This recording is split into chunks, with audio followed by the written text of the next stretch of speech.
Simply because if we use as or like, it's not gonna be a metaphor.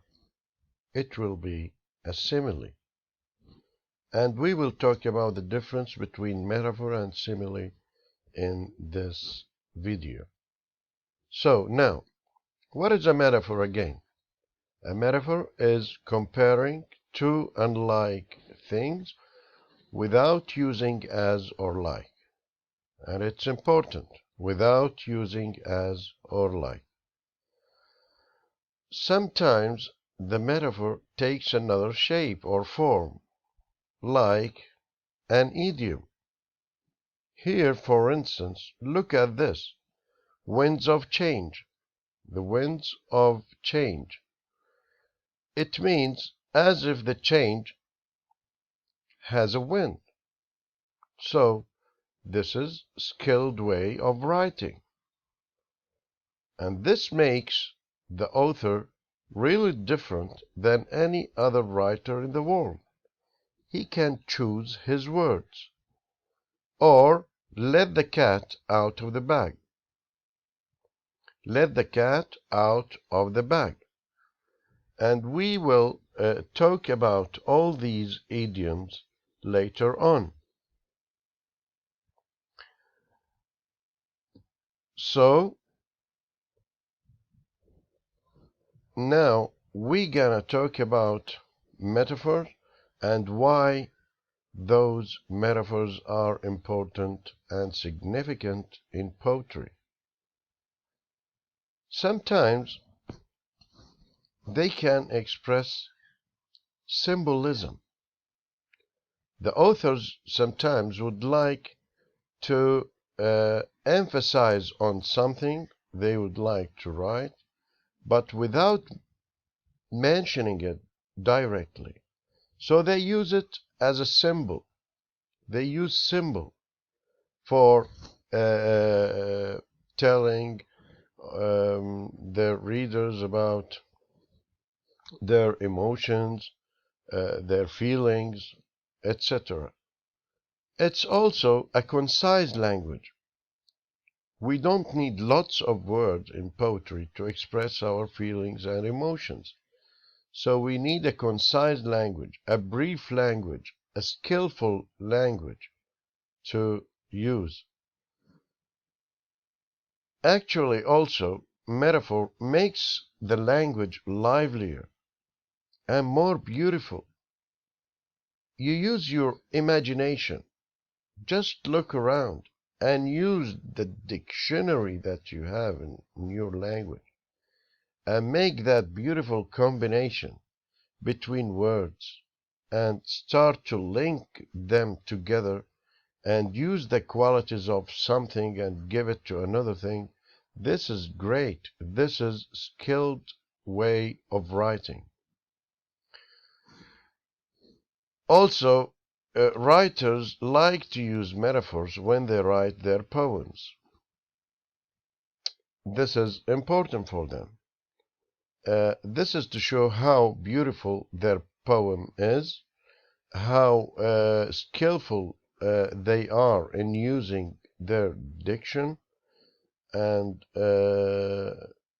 also it's important to attract readers' attention about something they would like you to know. Also, sometimes it gives words new meanings. You use those words in different meanings, and this is a skillful way of writing as well. So, this is one element of the figurative language in English, the metaphor. Okay, metaphor is so important. For instance, you can say, you are a lion, as we said for a while. You are a lion means that you have all the qualities of the lion. You are brave, you are a king, you are beautiful maybe, you are so smart, you are maybe violent. It depends. So according to this important element, you are giving the quality of something and give it to another thing or another person. Well, in fact, we have two important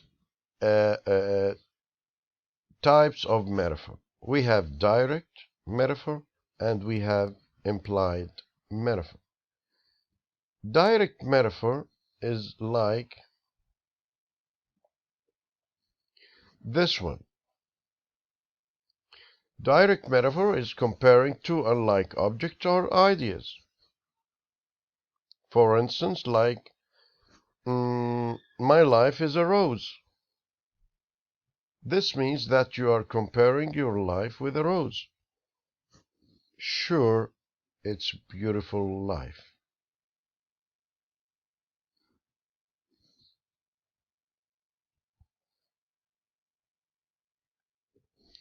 Okay, we have another type which is indirect metaphor. The indirect metaphor comparison. It's a comparison, in fact, between two unlike things also, but it takes different way. My life has a rosy bloom. My life has a rosy bloom. This is indirect or implied, if you like, implied metaphor. Now let's proceed to talk about the simile.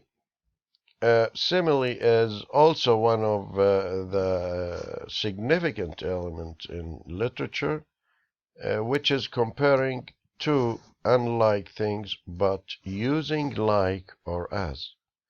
Look at this example, for instance. Life is like a box of chocolates. Life is like a box of chocolates. Here, in this sentence, the word like is used, as you can see here.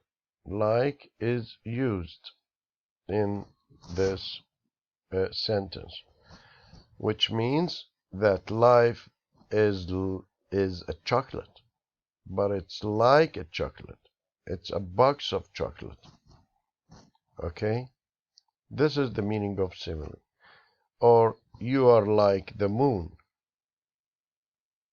You are like the stars, maybe.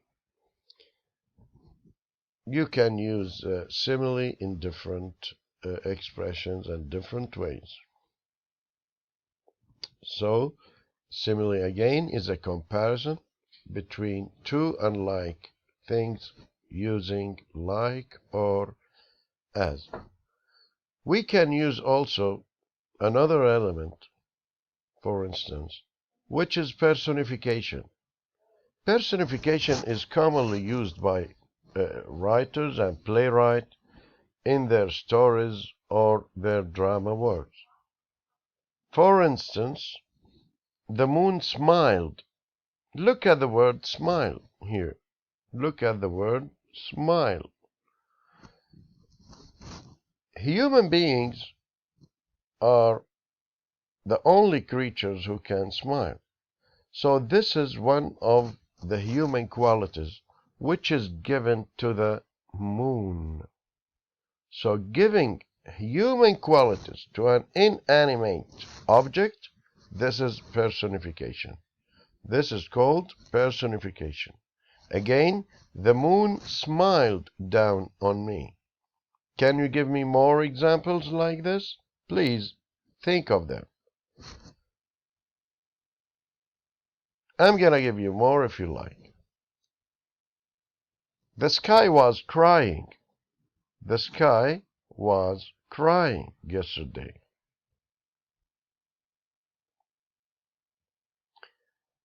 The clouds were so happy, etc. Let's proceed to another important element in poetry, which is the sound techniques. The sound techniques, which is related to the sound. Sound techniques are related to the sound only. So you have to evaluate things and read things through listening, not through your eyes, through your ears only.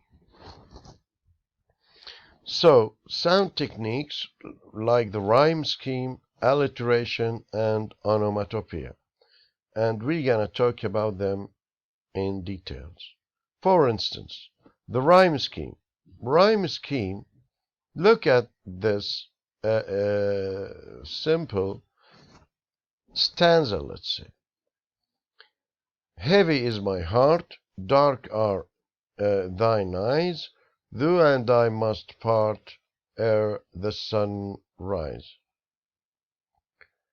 Here, look at the words heart and part. They rhyme. They rhyme. So they have the same sound. Heart, part. So we're gonna give them the same letter A and A. Look, A and A. While the word eyes and rise, eyes and rise, they rhyme. They rhyme.